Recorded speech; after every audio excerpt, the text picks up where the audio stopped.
So I was on the train home last night watching YouTube, and I saw this episode of Beat This with Fourtet.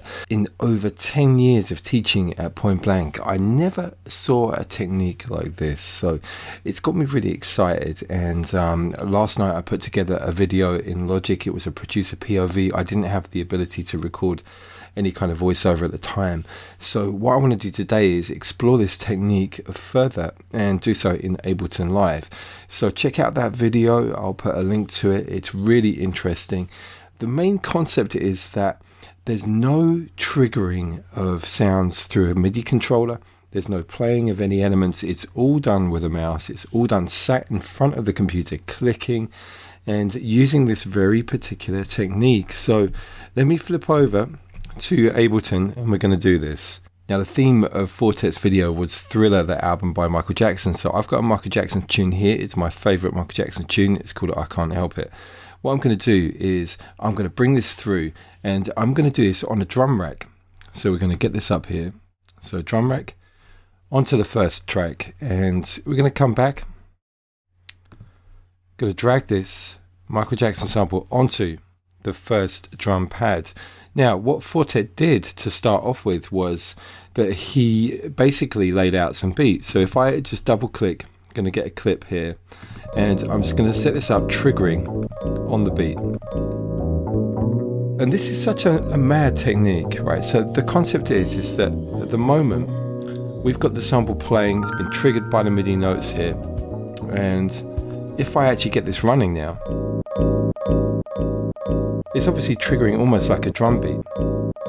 And Fourtet did start work on the drums, but I'm actually going to do something a bit different. I'm going to make a kind of musical, semi-musical backing first before making the beats.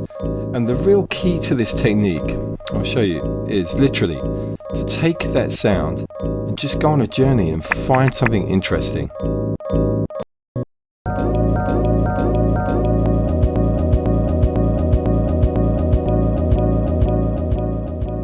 And that's a real interesting starting point.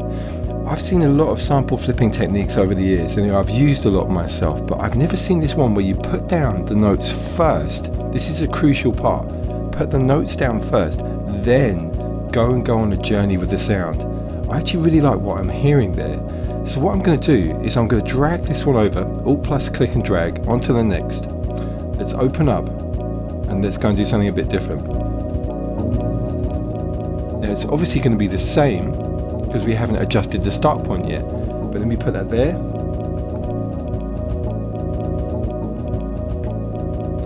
Do you know what? I really love what's going on here. The other thing that I want to do is just to make sure, I just want to make sure that we've only got one note playing at once. So I'm going to open up the rack here, and we've got the in and outs, and we're going to do choke.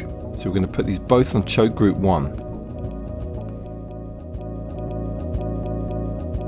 Now this is wicked, there's no overlaps now. So you start to get some really, really interesting textures. I can't remember if Fourtet did that on his video, but I'm going to use this, and so we're on the second simpler contained within the drum rack.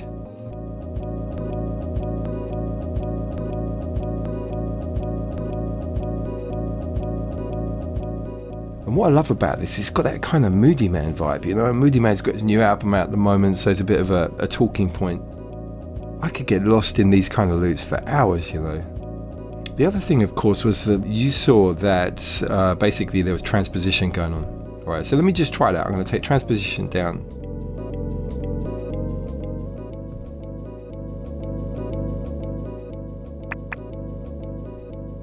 Oh man, do you know what? What's lovely about this, have a listen to those hats. These are not in proper time. If I was to quantize everything up, the whole thing's going to sound too robotic. There's a real organic vibe with this. So let's go and make another copy. This will carry over the settings of the choke group, which is fantastic. So we're still going to get that really interesting technique going on. I'll tell you what I'm going to do as well, because I'm getting too excited about this. I'm going to start off with the original clip, and I'm going to take this away. I'm going to go this as a progression. Here we go. So that's my starting point, and then we go and on to the next one. Let's find a new sound. Onto the third simpler in the drum rack. I'll tell you what, I'll take away the in and out, all that chain information. Here we go.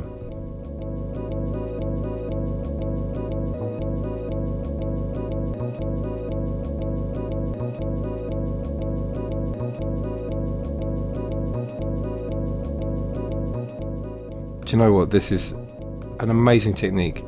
One of the things that I put down in the comments on the video was that in the past I've disregarded any kind of technique if it involves clicking, because personally I was thinking, well, you're not putting a performance of your own in if you're not actually triggering something. So my mind has totally been changed over this, and I think the end result is fantastic. I just got to reinforce this, right? What you do is you start with the MIDI notes, and then you're triggering any old part of a tune, and you adjust the start point until you start to get something interesting. And the safest way to do it is literally to do every beat, But what I want to do here is experiment and take this off and see how that is. Let's trigger the right clip. And you can see that that's losing track now, because you're starting to hear the tempo of the original music, which has been transposed, so it's not working with the current tempo. So look, it's safer just to keep something locked down as on the 4 to the floor, literally every beat. And we could vary these, but what I want to do is I want to start a new one. You can really get into this technique, for sure. I'm getting really excited about it. So it's it's a mad one. I'm really excited about it, because I thought I'd seen it all in terms of techniques. I watched loads of students, thousands of people, in terms of how they work, and I never saw anybody use this technique. And watching that Fourtet video, one of the guys on my Facebook page pointed out another person using the technique as well. There was a video link for that, and I can see people are doing this. It's a very contemporary approach to production.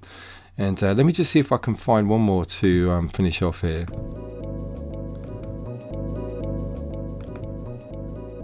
Let me take it back a bit. Let's bring something new.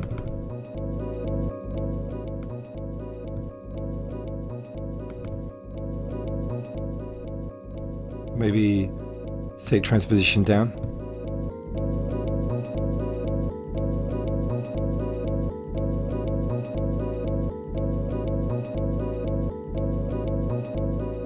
Yeah, I really like that. But you know what I want to do? Just to finish off, I want you guys to experiment with this technique. It's too good. Let me do what I did on that Logic video, and let's just get some drum elements down. Look at this, working with clicking. Seriously, I never usually do this. See how it all gets grounded and locked down?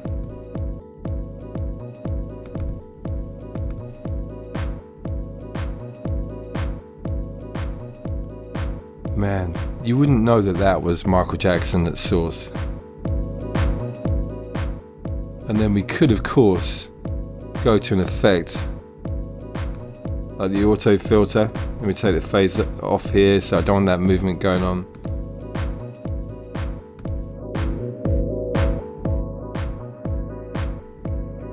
Or maybe not the LFO, let's use the envelope. Bring this down.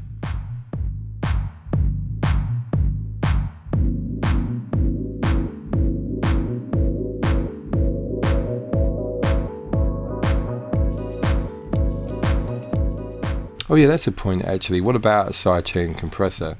So if I just bring this in, I've got a feeling Fourtet did this as well, so we take it from the kick and just do that ducking.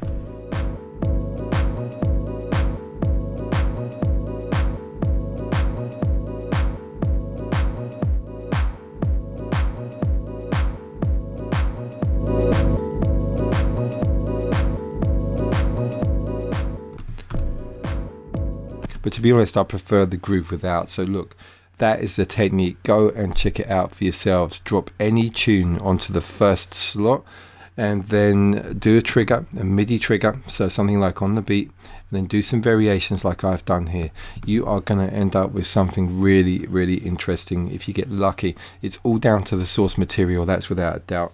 And big shout out to Fourtet for passing this one on, because it's a great one. Okay, so go and have some fun with it.